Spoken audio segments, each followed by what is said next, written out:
নমস্কাৰ, welcome to Manjyoti Bora YouTube channel. যদি আপোনাৰ সপোন আছে ডিফেন্সত যোৱাৰ, আপুনিও ডিফেন্সত যাব বিচাৰে যদি আপোনাৰ কাৰণে বেষ্ট অপৰচুনিটি আহি আছে SSB ফালৰ পৰা। SSBৰ যিটো ফুল ফৰ্ম হৈছে সেইটো হৈছে সশস্ত্ৰ সীমা বল। SSBৰ ফালৰ পৰা ভেকেঞ্চি আউট হৈ আছে। ইয়াত সকলো প্ৰকাৰৰ পোষ্ট আপোনালোকে পাই যাব। ইয়াত ট্ৰেডমেনৰ পাই যাব, ড্ৰাইভাৰৰ পোষ্ট পাই যাব, হেড কনষ্টেবলৰ পোষ্ট আছে আৰু কনষ্টেবলৰ ট্ৰেইলাৰৰো পোষ্ট পাই যাব। মানে সকলো ধৰণৰ ভেকেঞ্চি আউট হৈ আছে। যদি আপুনি ইণ্টাৰেষ্টেড হয়, যদি আপুনি SSBত যাব বিচাৰে, ভিডিঅ'টো ভালকৈ চাব। এই ভিডিঅ'টোত সকলো ভেকেঞ্চিৰ বিষয়ে বিতংভাৱে কোৱা হ'ব। তাৰ আগত চেনেলটো ছাবস্ক্ৰাইব কৰি ল'ব যাতে ভিডিঅ'বিলাকৰ নটিফিকেশ্যন আপোনালোকে পাই থাকে। এই ভেকেঞ্চিবিলাকৰ বিষয়ে ভালদৰে জানিবলৈ মই আহি পাইছোঁ আমাৰ যিটো অফিচিয়েল ৱেবছাইট হয় jobinfoassam.com। আপোনালোকে ইয়াত তললৈ আহিলে দেখিবলৈ পাব যে নম্বৰ অফ পোষ্ট আছে 827টা constable post. Apply mode online মোডত এপ্লাই কৰিব লাগিব। এপ্লাই লাষ্ট ডেট হৈছে 20 এপ্ৰিল 2026। 20 এপ্ৰিললৈকে এই পদসমূহ এপ্লাই কৰিব পাৰিব। তাৰপিছত নেক্সট SSB কনষ্টেবলৰ ভেকেঞ্চি 2026 পোষ্ট ৱাইজ ডিটেইলছ। ইয়াত টোটেল 827টা ভেকেঞ্চি মুকলি কৰা হৈছে।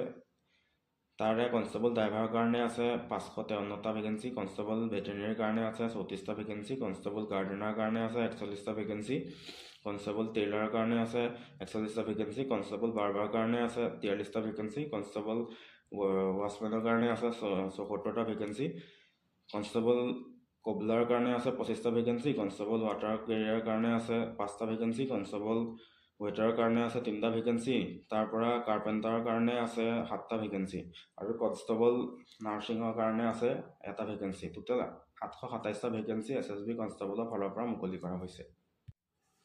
ইয়াৰ পিছত নেক্সট হৈছে বয়সৰ সময়সীমা। ইয়াতে আপোনালোকে ড্ৰাইভাৰ, ভেটেৰিনেৰী, নাৰ্ছিঙৰ পদবিলাকৰ বাবে 18 বছৰৰ পৰা 27 বছৰলৈকে আবেদন কৰিব পাৰিব।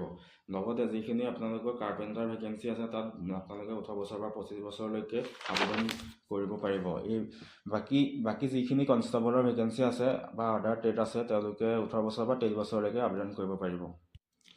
লগতে এজ ৰিলেক্সেশ্যন দিয়া হৈছে। OBC, MOBC 3 years আৰু SC, ST বাবে 5 years দিয়া হৈছে। এইখিনি আপোনালোকে বয়সৰ সময়সীমা আৰু এডুকেশ্যন কোৱালিফিকেশ্যনৰ বিষয়ে গম পালে। ইয়াৰ পিছত আমি চাম এডুকেশ্যন কোৱালিফিকেশ্যন। ইয়াতে যিসকলে ড্ৰাইভাৰ পোষ্টবিলাকত এপ্লাই কৰিব বিচাৰে তেওঁলোকৰ কোৱালিফিকেশ্যন 10 পাছ, লগতে আপোনালোকৰ HMV ড্ৰাইভিং লাইচেঞ্চ থাকিব লাগিব। তেতিয়াহে আপোনালোকে এই ড্ৰাইভাৰ পোষ্টবিলাকত এপ্লাই কৰিব পাৰিব। বাকী পদবিলাকত আপোনালোকৰ 1 year এক্সপিৰিয়েঞ্চ লাগিব। এইটো বিষয়ে আপোনালোকে গম পালে। ইয়াতে এপ্লিকেশ্যন ফিজ এটা কাটিব লাগিব। জেনেৰেল, OBC, EWSৰ কাৰণে 100 rupees পে'মেণ্ট কৰিব লাগিব। বাকী ST, SC, ফিমেলছ কেণ্ডিডেটছৰ কাৰণে কোনো ধৰণৰ এপ্লিকেশ্যন ফিজ দিব নালাগে। পে'মেণ্ট মোড সম্পূৰ্ণ অনলাইন মোডত হ'ব। How to apply SSB recruitment 2026। এই পদবিলাকৰ এপ্লাই লাষ্ট ডেট হৈছে 20 এপ্ৰিল 2026। আপোনালোকে আমাৰ অফিচিয়েল ৱেবছাইট jobinfoassam-ত এপ্লাই কৰিব পাৰিব। আশা কৰোঁ আপোনালোকে ভিডিঅ'টো চাই ভাল পালে। যদিহে চেনেলটোলৈ নতুনকৈ আহিছে চেনেলটো লাইক, কমেণ্ট আৰু ছাবস্ক্ৰাইব কৰিব। পুনৰ এটা ভিডিঅ'ত লগ পোৱাৰ আশাৰে। জয় অসম।